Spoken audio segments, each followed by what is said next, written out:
Hi, everyone. It's Denise Brown from the Caregiving Years Training Academy. Thanks so much for joining us.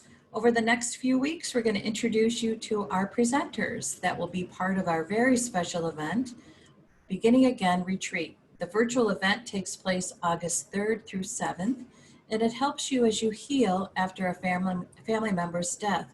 And what I love about our retreat is that we don't put a timetable on your healing.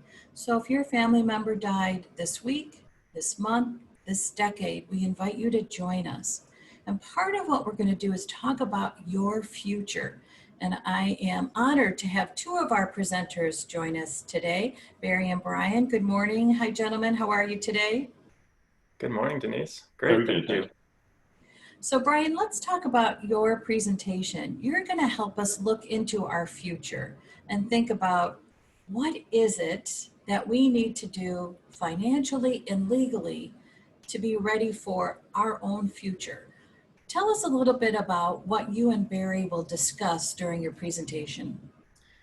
Yeah, sure, Denise. Thanks. And I think, Barry and I are so excited about this because it is a topic that both of us are passionate about and, have touched both of our lives in one form or another. And really the way that Barry and I wanted to have our talk is it's almost going to be more of a discussion, sort of like a story arc with the folks who are visiting or who are joining us in the retreat, and it's really about rather than just diving in and starting to think about okay, what are the financial things that I quote unquote should be doing? What are the legal things that I quote unquote should be doing? We find that folks typically skip straight to this set a plan phase.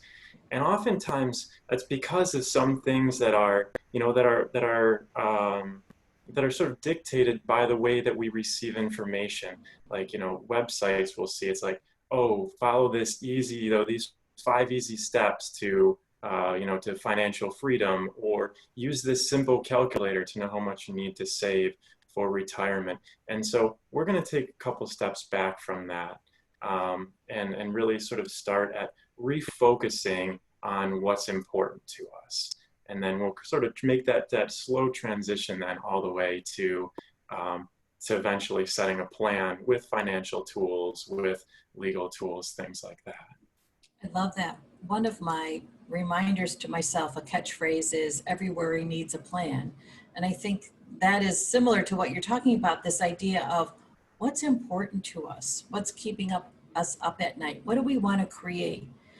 And then we can move into the planning phase. And I think when we are out of a caregiving experience, our plans have so much focused on our caree that we've got lost in the planning process. So spending time with you guys to think about what's important to us before we create the plan can really be helpful. Yeah. Did you want to Right, add something? Yeah, go ahead. I was just going to add to that, and part of what we will do is kind of, and it may be hard, and it's hard whenever you lose someone, but to reflect on what was positive about your caregiving experience and what was negative, and how does that change your plan? I mean, in my own situation, I saw when my mother was caregiver for my grandmother. My mother before that had her idea of what she wanted for her own care when she aged. It changed after she was caregiver for my mother because she saw the good and the bad. So to our audience, some of them may be spouses that were caregivers or children for the mothers or whatever. And part of our refocus before you do a plan is what was good about your experience as a caregiver? What was bad? And then how can you tell the world through legal documents and other things when you're in that situation and someone is providing care for you? And I find that, a lot of people, when they're forced to reflect it, they kind of, oh yeah, I did a power of attorney 10 years ago, but now I kind of have a different idea of what I want when someone cares for me. And you have to think about that. And wouldn't it have been nice if the planning was done before, you started caring for your loved one. So. Absolutely, which is one of our lessons learned during a caregiving experience, is that if you have the conversations early, including the conversations with yourself prior to putting those conversations into action, it can make a big difference for everyone. And what I think is so helpful about your interactive workshop is that it's about closing out a caregiving experience. And part of the healing after caregiving ends is closing out what happened and then taking what we think about, what we reflect on, and then using it for our own personal purposes. So Brian, as you think about interacting with our attendees at our retreat, what would you like them to leave with at the end of your workshop? Yeah, that's a great question, and I think both Barry and I, we really want folks to leave with a greater sense of um, control. I feel like oftentimes, especially after dealing with the death of a loved one, with dealing with finances, with dealing with legal issues, things can feel out of control. And what does that feel like? I mean, that gives us tenseness inside. It causes us anxiety, and it can cause lack of sleep, and all those sort of negative things that we sort of anticipate dealing with when dealing with feeling out of control and feeling stressed. And so really what we hope to do is to give some of these basic tools and frameworks that we use with our clients, so that folks can use those things themselves and hopefully find a little bit more comfort and peace, knowing that their financial plans, that their legal plans are in alignment with their goals. Yeah, I love that. And Barry, my last question to you is, we have a tendency to judge where we are in terms of our money situation. We have a tendency to judge where we are, for instance, with our legal situation, thinking, oh my gosh, I should have done a power of attorney years ago. We really want this to be a no judgment workshop, right? We want people to come with where they are so that they leave with, as Brian was talking about, this sense of control. So speak to a little bit about, it doesn't matter where you are, it's about the reality of where you are and then moving forward. Yeah, absolutely. And so even if you did do planning before, this may have changed your fears, goals, and realities going forward. So it's time to change the plan. There's absolutely nothing wrong with that. In fact, when we say a plan is kind of get something in writing, but visit it, and it's easier to change a plan than to not have a plan going forward. And if you've never planned, then this is a good time. Again, bring your, even if you didn't lose your loved one, even if you're still caregiving and you're attending this event just to see, what you could learn for the inevitable that's going to happen, there's, lots of, the journey of 1,000 miles starts with the first step. I mean, there are a lot of cliches, but they're all true. It's kind of start doing again, after you refocus and take control, the plan doesn't have to be the complete plan. Start with the first step. Maybe you talk to Brian or your trusted financial advisor and get your finances in order. And then you go to an attorney or you go onto LegalZoom or something and you start a power of attorney, and then you worry about your will. I mean, it needs to happen, but it needs to happen at your time. And if you're grieving, there's a lot of other things going on, and we don't want that to fog your judgment either. You need to make rational decisions that are going to help you and your family and your loved one and your support group going forward. And sometimes it may be the wrong time to think about doing something radical while you're still grieving. And that's, again, everyone grieves for a different amount of time and everyone's different. So again, as Brian said, Brian is much more of a coach. I'm a counselor. He's kind of a coach, and it's in a positive, uplifting way.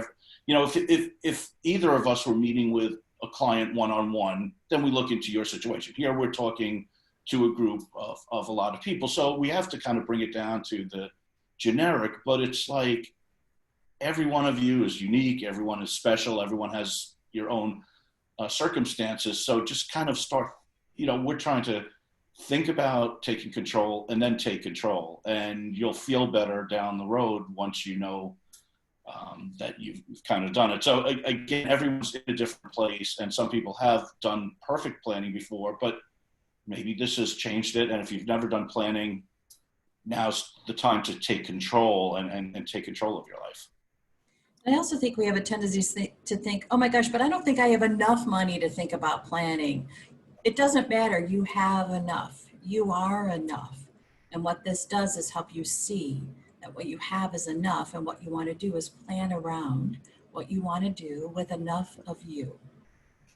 Okay, so. Yes, you guys both made some great points there. That's wonderful. I love to think of it as a process, not an event, and progress, not perfect. There we go. Okay. So Brian, tell us a little bit about your work and how our viewers and listeners can be in touch with you. Sure. So as Barry mentioned, I'm a financial coach, and really what I see that is the crossroads between personal finances and psychology. And really the clientele that I focus on, I do work with a wide audience, but the clients that I focus on, due to a number of circumstances in my life, is I focus on widows and widowers. So that's sort of my specialty. And if folks would like to reach out to me, probably the best way to connect with me is with my Instagram account, actually, which is at 2coinsfinancial. 2coinsfinancial, and I like it just because it's a nice interactive platform. I'm active on it either daily or a few times a week, and I find that folks can ask me questions and quickly set calls with me and things that way. So okay, yeah. that is awesome. I love that. Barry, tell us a little bit about your work and how our viewers and listeners can be in touch with you. Okay, thanks. So I'm an attorney, and I operate a law firm called Estate Law Help, ESTATE Law HELP. So it's estatelawhelp.com. I'm not as much a fan of Instagram and social media, to be honest. And because of the ethical rules of an attorney offering legal advice only to a client, I can't just chat with people, talking to them, unless we kind of go through some ethical checks and make sure that I could be their attorney and they could be my client. So it's a little tougher. I love talking to people, but the best thing, there's information on the website. They could set up a meeting with me, but I don't do the Instagram and that type of chat. But I'm always willing to talk to people, and kind of going back to the last conversation, but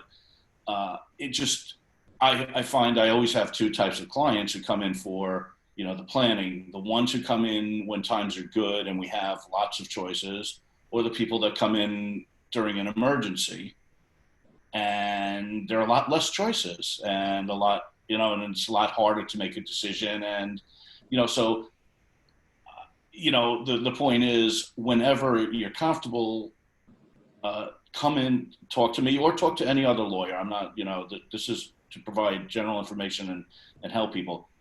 Talk to your attorney and get it done before it's an emergency.